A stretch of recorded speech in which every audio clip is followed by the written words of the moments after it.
The Tejobindu Upanishad, presented by SVAYAM Prakash Sharma.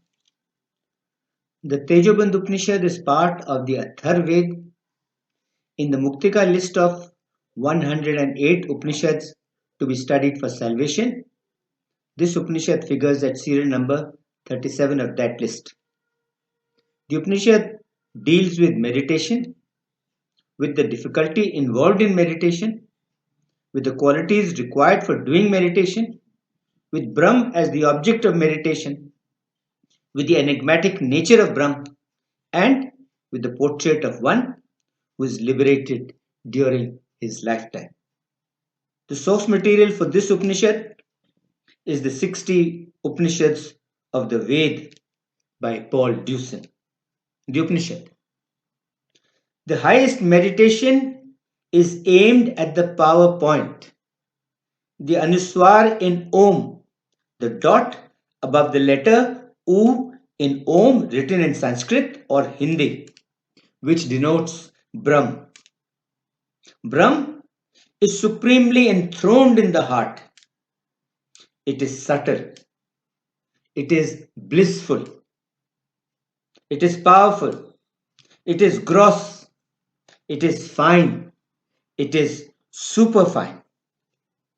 This meditation is difficult to execute even for the wise and for the lonely, for those who have renounced the world and who live alone in solitude.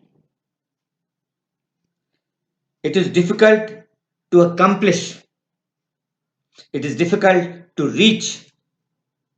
It is difficult to look at. It is difficult to establish.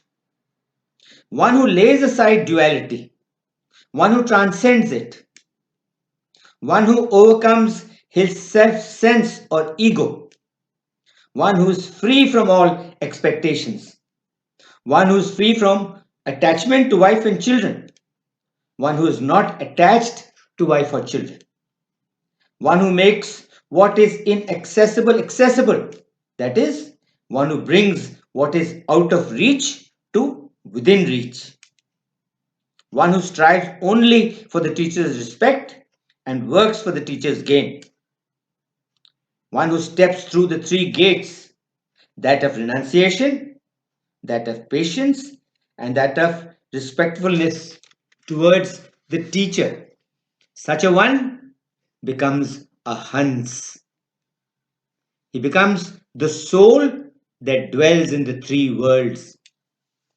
Brahm, who is groundless and unmanifest. That Brahm is the mysterious place consisting of parts that are subtle like ether. That is Lord Vishnu's highest step. It has three eyes, which are the three Vedas, the Rig Veda, the Yajur Veda, and the Sam Veda. It has three qualities or three gunas, which are Satugun, Rajagun, and Tamogun. It surrounds three invisible worlds. It is unmoving. It is unchanging.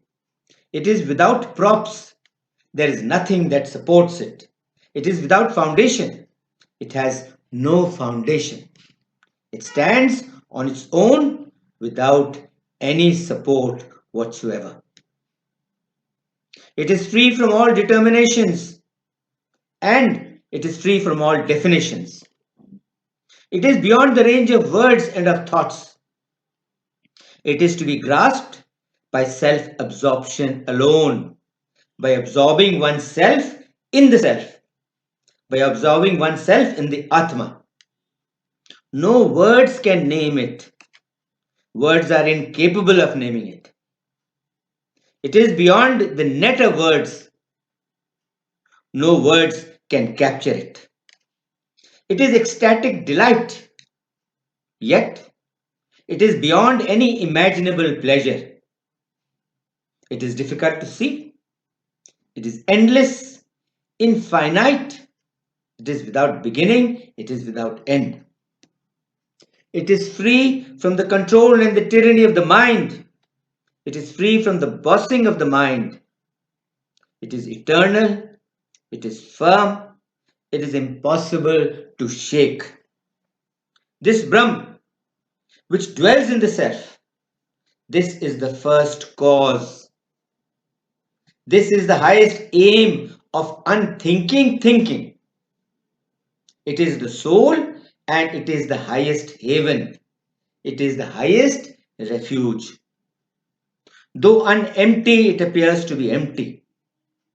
It is above emptiness and it stands majestically. It is neither thought nor is it thinking. It is unthinkable and yet indeed it is thinkable. It is all and yet it is nothing. There is nothing higher than it. It is unthinkable. It is unawakened. It is not real and it is not known.